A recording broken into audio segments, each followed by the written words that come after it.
जय जगन्नाथ।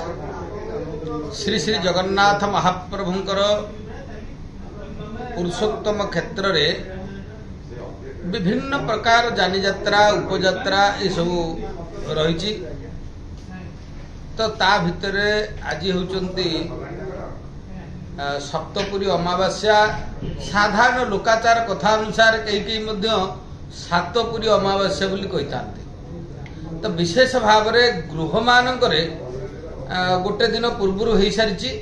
आज हूँ श्रीमंदिर सप्तपुरी अमावास्या, जहाँकि महाप्रभु श्री जगन्नाथंकर प्रातः काल मंगल आरती अवकाश मैलम तड़प लगी इत्यादि सूर्य पूजा ये सब अनुष्ठित हुए एवं तार परवर्ती पर्याय गोपाल वल्लभ पर प्रभुंकर सकाल धूप अनुष्ठित होता।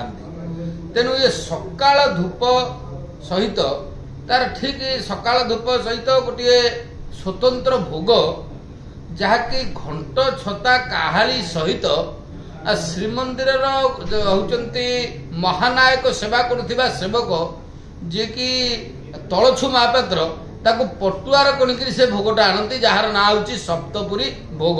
सेथिपाई पूर्व दिवसरु ताड़ गोटे श्रीमंदिर को विजयी थाए सप्तपुरी ताड़ विजय, जहाँकि आलाम चंडी मंदिर ठारू कुंभकार माने स्वतंत्र ताड़ देइथिबा ताड़ को आडंबर सहित घंट छता काली सहित श्रीमंदिर को विजयी थाए। एतत् व्यतीत सातपुरी अमावास्या सहित भगवती दक्षिण कालिकांकर मध्य संपर्क रही। सेथिपाई श्रीमंदिर गोटे आज्ञामाल जहाँकि पूर्व दिवस जाए दक्षिण कालिका पाखकू एवं दक्षिण काली पाखर आज्ञामालटी आसी कोठभोग रोषरे पहुंचले।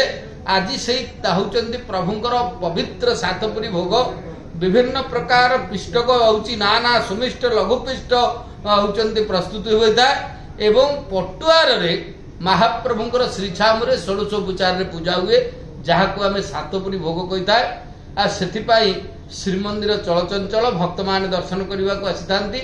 एतत् व्यतीत जेहेतु सातपुरी अमावास्या की ए वर्ष मंगलवार बढ़ी देवी प्रशस्त होचंती गोटे दिन जो माने आज दिन में देवी उपासक माने देवींकर पूजार्चना करती सेमानकर अनेक होचंती फल मिलता है एवं मां कृपा लाभ होता। एथरे संदेह ना।